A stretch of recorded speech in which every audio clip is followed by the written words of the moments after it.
Session 179, Chapter 2, Verse 178, a continuation. You who believe, fair retribution is prescribed against you in cases of murder.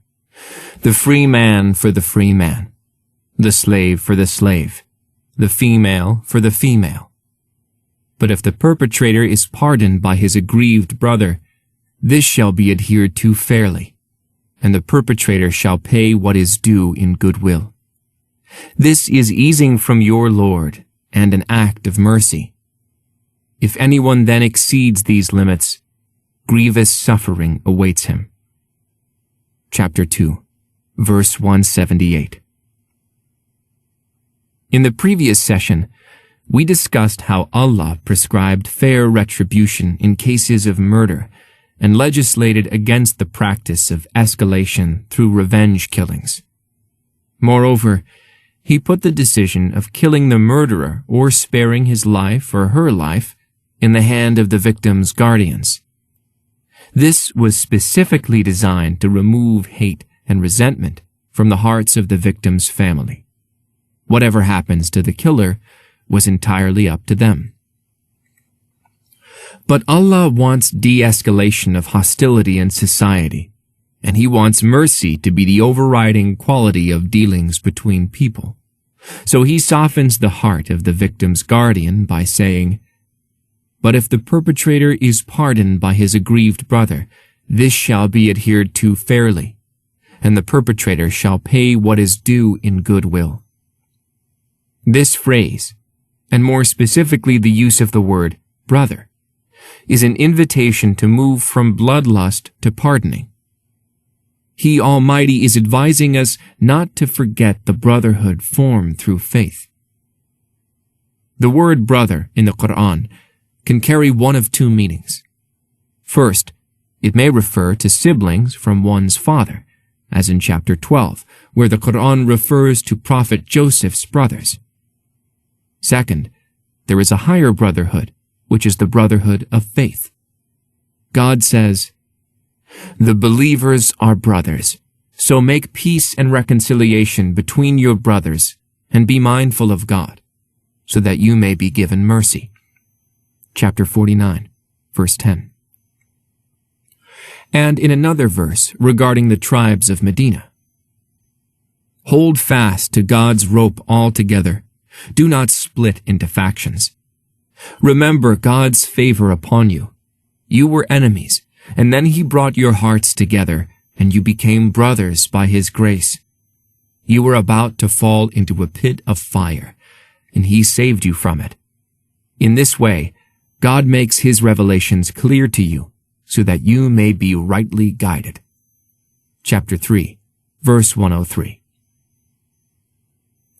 In order to highlight brotherhood through faith, let's look at an example from the time of our beloved Prophet. Mus'ab ibn Umair was a pampered young man from Quraysh who enjoyed the luxuries of wealth. He wore silk and put on exotic fragrances. However, everything changed when he embraced Islam. Faith took him out of the luxuries he enjoyed into poverty because his wealthy mother disowned him for being a Muslim. He was left with the roughest of clothes and barely enough to eat. The Prophet, peace be upon him, would say adoringly, "Look what faith has done to your brother." During the Battle of Badr, between the Muslims and the Quraysh, Mus'ab confronted his biological brother Abu Aziz, who was still a follower of the religion of Quraysh. After the battle, Mus'ab saw his brother captive of one of the believers. Mus'ab yelled out to the man, "Treat him roughly, for his mother is a wealthy woman. She will pay a huge ransom." Abu Aziz said, "Brother, how can you give this advice?" Mus'ab replied, pointing to the believer, "He is much more a brother of mine than you ever were." This brings us back to the verse where God is reminding us of the strength of the brotherhood among the believers. He says, "But if the perpetrator is pardoned by his aggrieved brother, as though Allah is encouraging the guardian of the victim to pardon and not forget the fraternity between the believers in faith. He is inviting the guardian of the victim to consider the bond of brotherhood even in the face of the bond of kinship and lineage. Allah used the word brother to soften the feelings of anger and vengeance.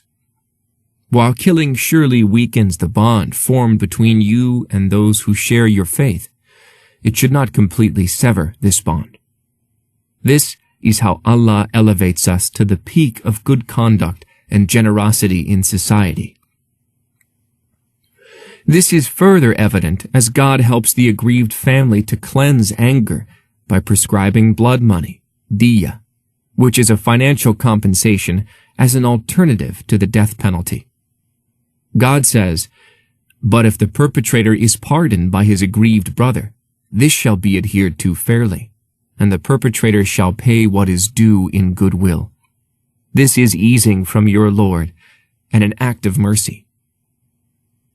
The word pardoned suggests that if the heirs of the victim forgive, then there would be no more retribution or death penalty.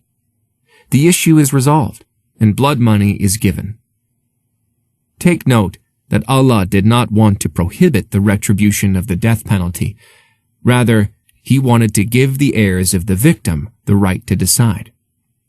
And if the guardian chooses to forgive, he or she would have done the killer a huge favor, and at the same time cleansed him or herself from hatred and animosity. In fact, these are the cases where the killer and the killer's family show the most gratitude and remorse for the crime.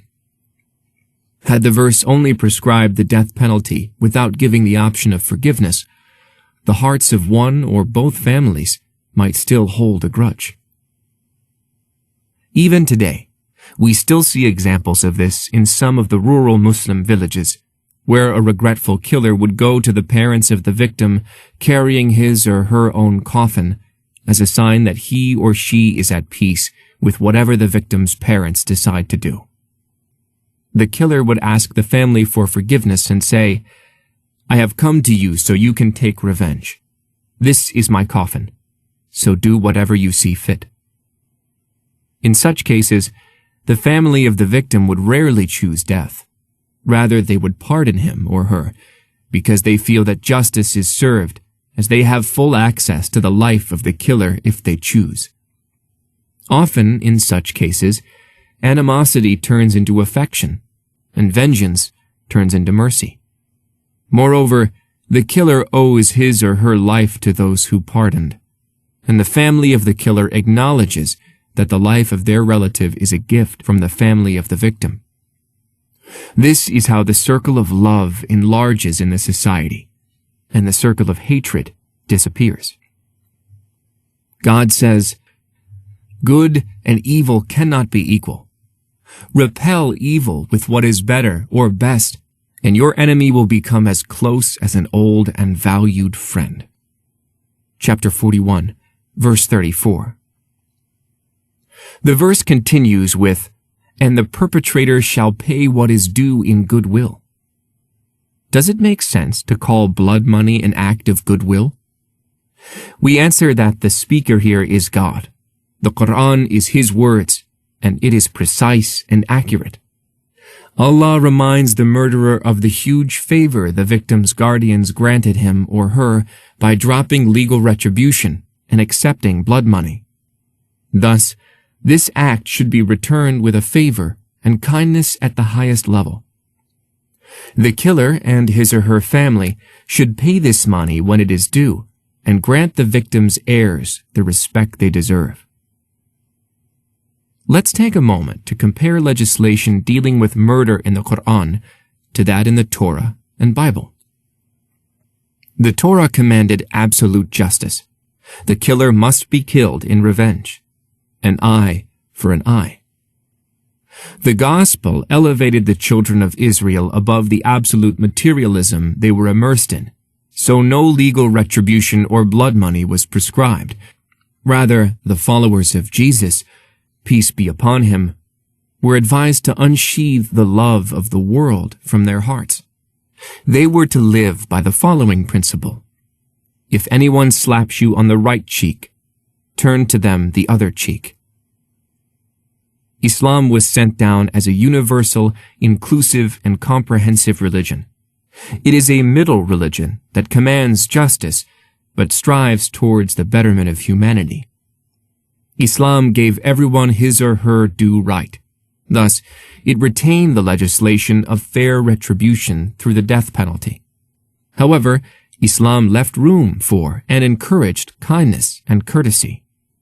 God says, "But if the perpetrator is pardoned by his aggrieved brother, this shall be adhered to fairly, and the perpetrator shall pay what is due in goodwill. This is easing from your Lord, and an act of mercy." The verse ends with, "If anyone then exceeds these limits, grievous suffering awaits him." What limits is God referring to? They are the limits of abuse. More specifically, they are the limits of using God's words to spread corruption and revenge, rather than justice and mercy. Take the example of a family of a murdered person who announces that they have forgiven the killer and will accept blood money. But as soon as the killer emerges from hiding to pay the money, they would kill him. God explains that doing so is a transgression that deserves painful punishment. It is a betrayal of God's teaching, which He ordained to spread justice, love, and peace.